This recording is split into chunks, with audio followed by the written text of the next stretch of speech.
Welcome to the Straight Talk on Fleet podcast with Erin Gilchrist. Each week, Erin will be breaking down fleet management, trying to cut through the noise and get down to the real issues safety and operations leaders are struggling with every day. The goal will be to get to the bottom of how leaders can break down these silos of information, accelerate change management, how to use real-time, accurate data to drive massive efficiencies across fleet-focused business processes, and to elevate people's careers with emerging best practices. Now it's time for the Straight Talk on Fleet. Hello, Fleet community. Welcome back to the Straight Talk on Fleet podcast. I'm your host, Erin Gilchrist-Rugg. I serve as the VP of Evangelism for IntelliShift. On my podcast, I aim to be your trusted and reliable source of information for the fleet ecosystem based on my many years of experience as an enterprise-sized fleet director. Fleet management's hard, so we're going to break it down fleet manager style with a focus on everything from driver behavior and compliance to getting more from our internal and external partners and certainly our data. So let's get started. So on my last podcast, I started the conversation on sustainability. I talked about sustainability in three ways. So personal and professional, workforce and driver, and then fleet sustainability. And that was just really speaking from my own experience as a professional working mom of five, working in the demanding and ever-changing field of fleet management, as you all know, and being in the workforce for 35 plus years. So showing my age a little here. And I talked about how sustainability isn't a buzzword, or it shouldn't be, right? It's a plan, it's a vision, it's a mission. So again, on the last podcast, I framed out how to build a sustainability plan for your fleet. And on upcoming podcasts, we'll break down project and change management as it relates to creating plans like these and how to introduce anything new or enhanced inside your organizations. And I look forward to that. But let's just recap the core components of a successful fleet sustainability plan before we move on. So develop a plan, right? Select a strategic partner or partners with programs that are customizable to meet your specific business goals and objectives. Really partners who can bring your vision to life with the proper tools and tech and analytics, robust analytics. That's what it's going to take. Obtain key stakeholder and customer buy-in and support. Develop the vision, the scope, and goals for your sustainability plan. Prepare a thorough, clear, concise communication strategy.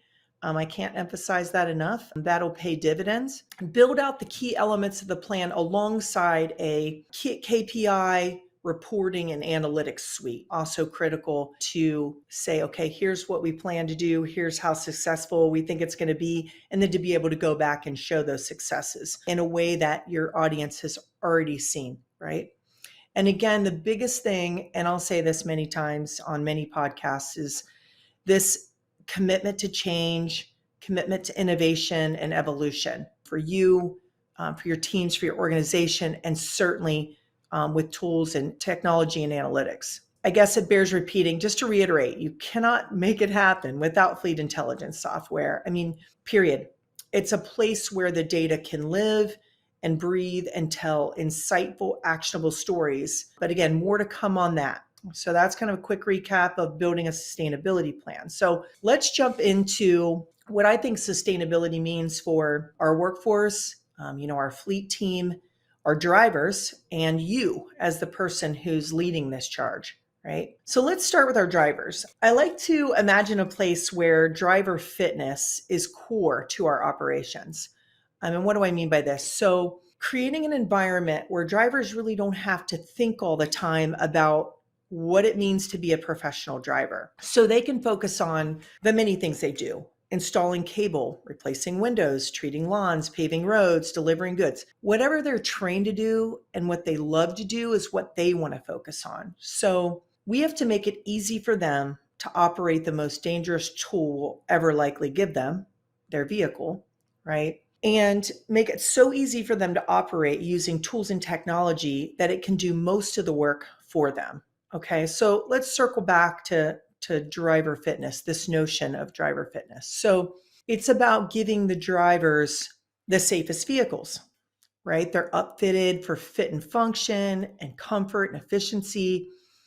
Maybe wearables. I know I love my wearable constantly reminding me to like breathe and stand up and move around, right? Wearables that digest and communicate driver wellness on and off the job. It's important. And they're probably already engaged in some sort of activity like that. Telematics and AI video dash cams to keep the driver safe from distractions that we might be providing them, they might be creating for themselves, and from unsafe drivers on the roadways that we can't control. Scorecards that encourage drivers to continue positive driving behaviors and work behaviors. But I think the big nut to crack here is convincing the drivers that a safe work environment is not just a way to do safety, right? It's the way that we work. We don't want to suggest by saying a way that there's another way. There's not another way, right? We have to define the way that we work and that be laser focused on safety, and that you and the organization are laser focused on this one way of working, which creates a suite of processes, programs, policies, tools, and technology designed for their safety and sustainability in the workplace that allows for them to be there long term for the things that matter to them most. So I'm going to repeat this, right? One way of working, great processes, tools, programs, policies designed for their safety and sustainability to allow them to be there for a long time, doing a great job and getting back to what matters in life to them the most. Making sure that drivers understand what's in it for them, getting home safe, avoiding false claims of liability, working for a company that will never rest until everyone is safe. This is critical for attracting and retaining employees now and forever. They have to know that you care, so invest. I think this idea of cameras is tough, right? Feeling like someone's always watching. So back to kind of what's in it for them. Talk to them about controlling the uncontrollable, like unsafe drivers, putting them in harm's way. It's not always about what they're doing. It's about what everybody else is doing that you can't control. But you can add a level of safety and control when you're giving them a tool like cameras that can detect when someone else might be coming into their space on the roadways. They deserve a mobile office that works for them, that keeps them safe, keeps them organized, fit, and efficient. I mean, let them know that you're not watching unless there's an event. Let them know that we can fight false claims. Fleets that are branded and big or small are targets. So it's good to let them know how recording an event can prove their innocence if and when needed. And overall, that we can keep them safe with this type of technology. I mean, think about telematics back when and how it was sort of the taboo thing. Now it's standard. Everyone has it. And if they don't, they're getting it. We have to get through that so we can elevate to the next level of safety, which I think, is AI dash cams. It just is. And our drivers and their sustainability and our organizational sustainability is so worth it. All right, flight managers, let's talk about us. So how do we stay sustainable and relevant and fit for our jobs now and certainly in the future? Work-life balance, everybody talks about that, making time for lunch and scheduled breaks from your screens and date night with your kids or your partner. I think it's about protecting your time like your life depends on it, because it does. I mean, I think I've heard that. Somebody wise told me that, and it bears repeating. Protecting your time like your life depends on it, because it does. So how do we do that? I mean, I'd love to hear your thoughts and your ideas on all things, and certainly this, because I'm always looking for ways for myself to be more sustainable and fit for my life and for my work. But, I think setting boundaries for work and family so everyone in your flock or your group knows what to expect. Calendars, post-it notes on your office door.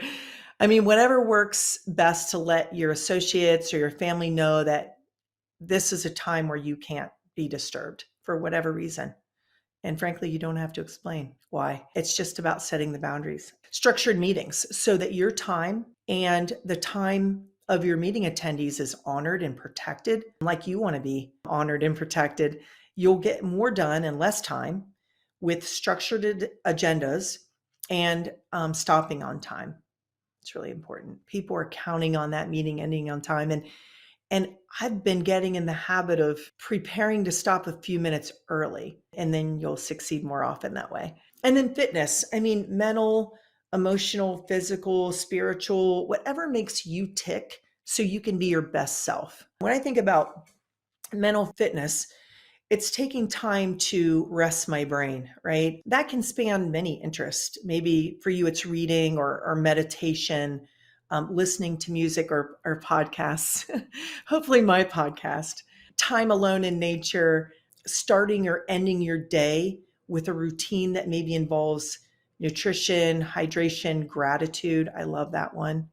I do that as much as I can because it's such a grounding thing, right? Just to think about what you're grateful for, and it seems like everything negative sort of goes away. But really it's about allowing your body to wake and rest in a more natural way. And there's so much on that out there. I encourage you to dig in deeper there. In terms like of emotional fitness, I think it's like being honest with yourself, where you are day to day with your emotional health, right?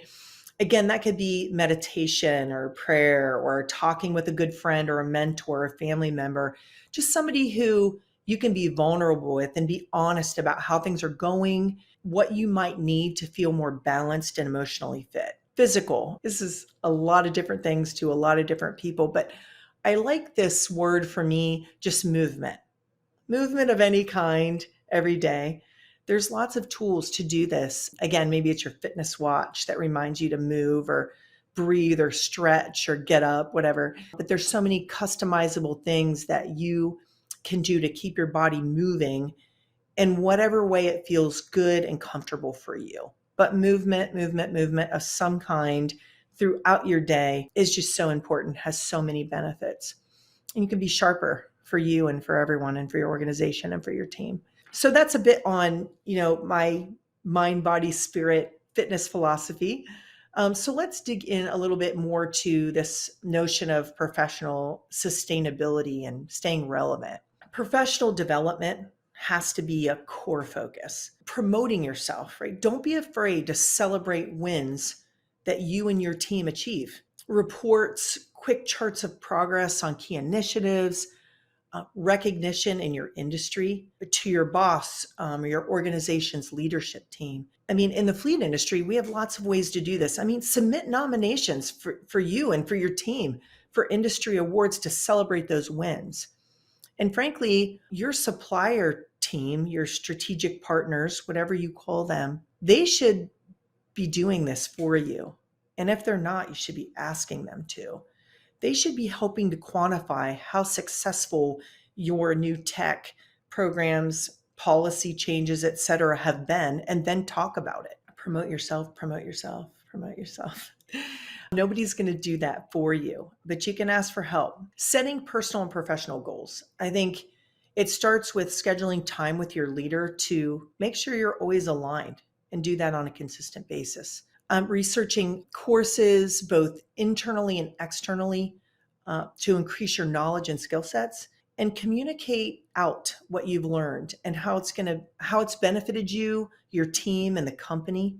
Again, that just shows you're focused on your professional development. Getting involved in something that you're passionate about, I think, is critical to this notion of fitness professionally or personally. So for me, I sit on the board of Ronald McDonald House Charities.